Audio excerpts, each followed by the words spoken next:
ঝুমকিকে উচিত শিক্ষা দিয়ে ছুটিকে কাছে টেনে নিল হিরণময়। হ্যাঁ বন্ধুরা, সম্পূর্ণটা জানতে ভিডিওটা প্রথম থেকে শেষ পর্যন্ত দেখতে থাকুন। ধারাবাহিকের শুরুতে দেখা যাচ্ছে অভি তো ঠাম্মিকে বলছে যে ঠাম্মি, আমি কিন্তু তোমার থেকে একদম এটা আশা করিনি। আজকে তুমি যেটা করেছো না, সেটা আমাকে অনেকটা আঘাত করেছে। আমি তোমার থেকে সত্যিই এক্সপেক্ট করিনি ঠাম্মি। তো অভি এবার বলছে যাই হোক, তো ছুটিকে নিয়ে অভি যখনই ওখান থেকে চলে যেতে যাবে, ঠিক তখনই তো ঠাম্মি খাওয়ার টেবিল থেকে উঠে অভিকে ডাকছে, বলছে দাদু ভাই। অভি তো এবার ঠাম্মির ওপর রেগে আছে, ঠাম্মিকে বলছে ঠাম্মি, আমি না তোমাকে তো চিনতে পারছি না, আর তাই জন্য তোমার থেকে আমি কোনো এক্সপ্লেনও শুনতে চাই না এখন। এটা আমার ঠাম্মি কিছুতেই হতে পারে না। আর যাই হোক, আমার তো একটা দায়বদ্ধতা আছে তোমাদের সকলের জন্য। এই মেয়েটা না খেয়ে এতক্ষণ বসেছিল, তাই জন্য আমি ওকে এখন বাইরে নিয়ে গিয়ে খাইয়ে তারপর ঘরে ফিরবো। অভি তো এবার ছুটিকে টানতে টানতে বাইরে নিয়ে চলে আসে। ছুটি তো বাইরে এসেই অভিকে বলছে, আমি বোধহয় শর্তটাতে হেরে গেলাম উকিল স্যার। আপনি কি সুন্দর আমার সঙ্গে সাবিত্রীদির সঙ্গে মানিয়ে গুছিয়ে নিয়েছেন, কিন্তু আমি তো এই বাড়ির কারোর মনই জিততে পারলাম না এখনো পর্যন্ত। এই 1 বছরের জন্য হলেও আমি আপনার পরিবারের সঙ্গে মিলেমিশে থাকতে পারলাম না। আমি জানি আপনি সবসময় বলে এসেছেন যে ওদের কথা গায়ে মাখতে না, কিন্তু তাও হলেও তাই জন্য বলছি, আমার মনটা এখন এক ফোঁটাও ভালো নেই। আমি স্কুটিতে করে যাচ্ছি। তো অভি তো এবার কি করবে, ছুটির সঙ্গে স্কুটিতে উঠে পড়ে। ছুটি তো এবার অভিকে নিয়ে একটা ছোট্ট ধাবাতে এসেছে। অভি তো সেই ধাবাটা দেখে ছুটিকে বলছে, দূর বাবা, একটা বড় ক্যাফেতে তো আমরা যেতে পারতাম, এরকম একটা হোটেল বা ধাবাতে কে নিয়ে আসে।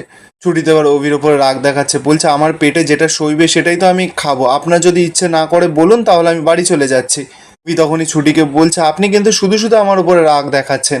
ছুটি তখন বলছে, আমি রাগজিও না আর কারোর ওপর রাগও দেখাচ্ছি না, আমার শুধু মনটা খারাপ। বাড়িতে সকলে না খেয়ে বসে আছে, শুধুমাত্র আমি রান্না করেছি বলে। ওরদিকে দেখা যাচ্ছে ইন্দ্র তো রোমাকে নিয়েও সেই একই জায়গাতে চলে এসছে যেখানে অভি আর ছুটি এসেছে। রোমা তো মনে মনে বিরক্ত হচ্ছে, বলছে এই গবেট মার্কা ছেলেটা আমাকে কোথায় নিয়ে এলো দেখো, একটা কোথায় বড় ক্যাফে ট্যাফেতে নিয়ে যাবে তা নয়, এই ধাবাতে নিয়ে এসেছে ছোট মতন। রোমার তো ধান্দা পুরো সম্পূর্ণ অন্য, ইন্দ্রর পেট থেকে কি করে কথা বের করবে ওই কেসটার বিষয়ে দেবদত্ত রায়চৌধুরীর। অপরদিকে দেখা যাচ্ছে অভি তো ছুটিকে বারবার করে জিজ্ঞাসা করছে, বলুন আপনি কি খাবেন। ছুটি তখন বলছে আমি ডাব খাবো। অভি তো শুনেই অবাক, বলছে রাতের বেলা ডাব? আর এখানে কি আপনি কোথাও ডাব দেখতে পাচ্ছেন নাকি? ভুলভাল না শুধু কথা বলেন। আচ্ছা আমি জানি আপনারা কি খান, আপনি আর ইন্দ্র তো অফিসে মাঝে মাঝেই লুকিয়ে লুকিয়ে ওই রোল চাউমিন এসব নিয়ে আসেন। আপনি কি তাহলে রোল খাবেন বলুন? তো ছুটি তখন বলছে হ্যাঁ আমি খেতে পারি, কিন্তু অনেকটা লঙ্কা দিয়ে আর বেশি করে সস দিয়ে। অভি আর ছুটি তো এবার রোল দোকানে গেছে।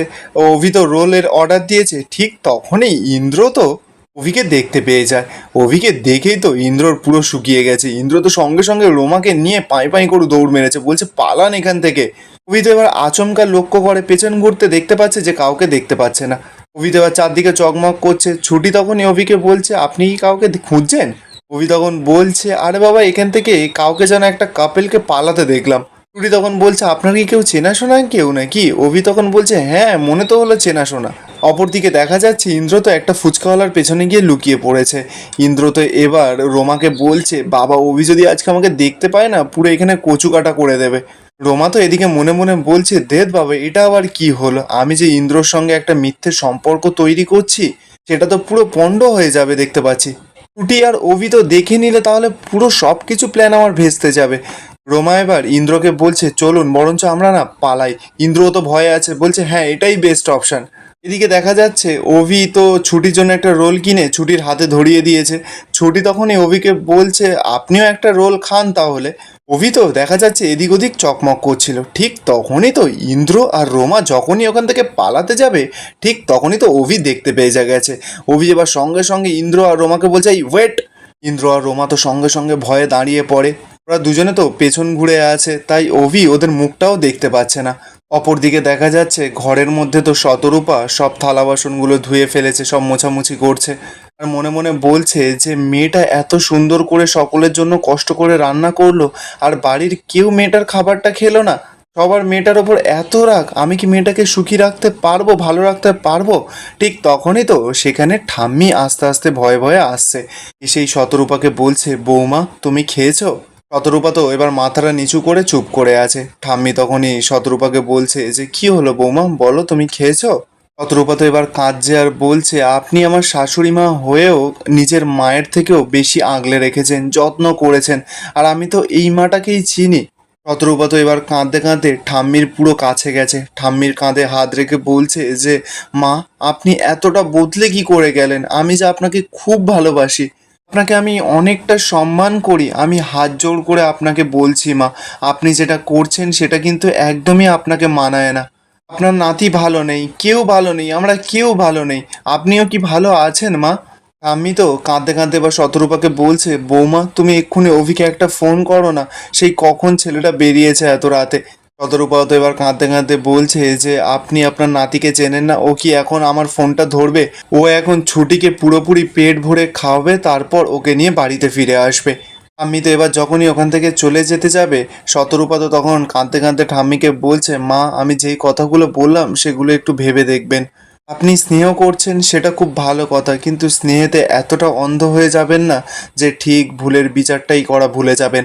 অপরদিকে দেখা যাচ্ছে অভি তো যখনই এবার ইন্দ্র আর রোমার দিকে এগিয়ে যেতে যাবে, ঠিক তখনই তো সেখানে হিরণময় চলে আসে। হিরণময় এসে অভি আর ছুটিকে দেখে বলছে, ভালোই তো নাইট আউট হয়েছে।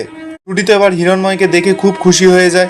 হিরণময়কে বলছে যে, আঙ্কেল আমরা রোল খাচ্ছি, আপনি কি রোল খাবেন? হিরণময় তো এবার ছুটির মুখে এমন কথাটা শুনে ওর ছোটবেলাকার পরীর কথাগুলো মনে পড়ছে, যে পরীও তো এরকম রোল খেতে খুব ভালোবাসতো, তাও আবার টমেটো সস দিয়ে, কাঁচা লঙ্কা দিয়ে। হিরণময় তো এবার মনে মনে বলছে, এই মেয়েটাকে দেখলে কেন এতটা আপন আপন লাগে আমার, মেয়েটার ওপর আমার একদম রাগ করতে ইচ্ছেই করে না, চোখের দিকে তাকালেই মনটা পুরো গলে যায়। এবার তো সেখানে ঝুমকি আসে, ঝুমকি এসেই অভি আর ছুটিকে বলছে, বাবা তোমরা দুজন হঠাৎ করে এখানে? অভি তো এবার ঝুমকিকে উচিত শিক্ষা দিয়ে দেয়, বলছে, বাবা আপনার বাবা দেখে আমাদের দুজনকে বুঝে গেল আর আপনি বুঝতে পারলেন না? আপনি তো বাড়িতে বেশ সুন্দর একটা নাটক করে সকলের খাওয়া দাওয়াটা বন্ধ করে দিলেন, ছুটিরও খাওয়া দাওয়া বন্ধ করে দিলেন। তাই জন্য এখন ছুটি স্কুটিতে করে ছুটিকে জাপটে ধরে আমি ছুটিকে খাওয়াতে নিয়ে এসেছি। ময় তখন অভিকে বলছে, এই লিসেন, আমার মেয়েকে না যখন তখন এরকম ভাবে পিঞ্চ করে কথা বলবে না। ছুটি তো এবার হিরণময়কে বলছে, আচ্ছা ঠিক আছে ঠিক আছে, সব ঝগড়া অশান্তি ছাড়ো আর চলো না আঙ্কেল, এখন আমরা সবাই খুলে মিলে গিয়ে রোল খাই। হিরণময় তো এবার রেগে মেগে ছুটিকে বলছে, আমি আর আমার মেয়ে এখানে এসেছি তোমাদের মতন এরকম রোল খেয়ে এখানে লোককে দেখিয়ে প্রেম করতে নয়। আর অভি, তোমাদের বাড়িতে যে রোজ কি হয় আমি বুঝতে পারি না, মেয়েটা রোজ তোমাদের বাড়িতে যায়, অপমানিত হয়, আর বাড়িতে এসে কান্নাকাটি করে, তাও কি তোমার একটুও মন গলে না অভি? আমার তো মনে হচ্ছে এই মেয়েটা তোমার মনটাকে পুরো পাষাণ করে দিয়েছে। তবে আমি এটা বলে রাখছি যে এটার বদলা আমি ঠিক নেব, সেটা হচ্ছে কোর্টে। চুমকিও তো এবার অভি আর ছুটিকে বলছে, হ্যাঁ ওই যে দেবদত্ত রায়চৌধুরী, ওকে তো আমার বাবা কিছুতেই ছাড়বে না, ওকে জেল হাজত খাটিয়েই ছাড়বে। ছুটিতে এবার রেগে যায়, ঝুমকিকে বলছে, মুখ সামলে কথা বল ঝুমকি, তুই যে এখন বড় বাবা বাবা করছিস না, কিন্তু একসময় ওই দেবদত্ত রায়চৌধুরী যদি তোকে আর আমাদের মতন বাচ্চাদেরকে না তুলে এনে আশ্রমে আশ্রয় দিত, তাহলে কিন্তু আমাদেরকে কুকুর ছাগলে শেয়ালে ছিঁড়ে খেয়ে নিত। নিজের অতীতটাকে না এইভাবে ভুলে যাস না ঝুমকি। ঝুমকি তো এবার কান্নার নাটক করা শুরু করে দিয়েছে, হিরণময়কে বলছে, বাবা দেখেছো আমাকে কিভাবে অপমান করছে, ওই বাড়ি তো ঠিক এইভাবেই আমাকে অপমান করে। হিরণময় তো এবার ঝুমকির তালে তালে তাল মেলাচ্ছে, ছুটিকে বলছে, যে একজন খুনিকে সাপোর্ট করে না, তাকেও আমি সমান দোষে দোষী বলে মনে করি। তুই তো এবার রেগে যায়, হিরণময় আঙ্কেলের সঙ্গে ঝামেলা লেগে গেছে। আর এখানেই আজকের এপিসোডটা শেষ হয়ে যায়। আপনাদের কি মনে হচ্ছে, হিরণময়কে কি উচিত শিক্ষা দিয়ে দেবদত্ত রায়চৌধুরীর কেসটা অভি জিততে পারবে? কমেন্টে আপনাদের মতামতটা অবশ্যই জানাবেন, আর ভিডিওটা ভালো লেগে থাকলে চ্যানেলটা সাবস্ক্রাইব করে যাবেন।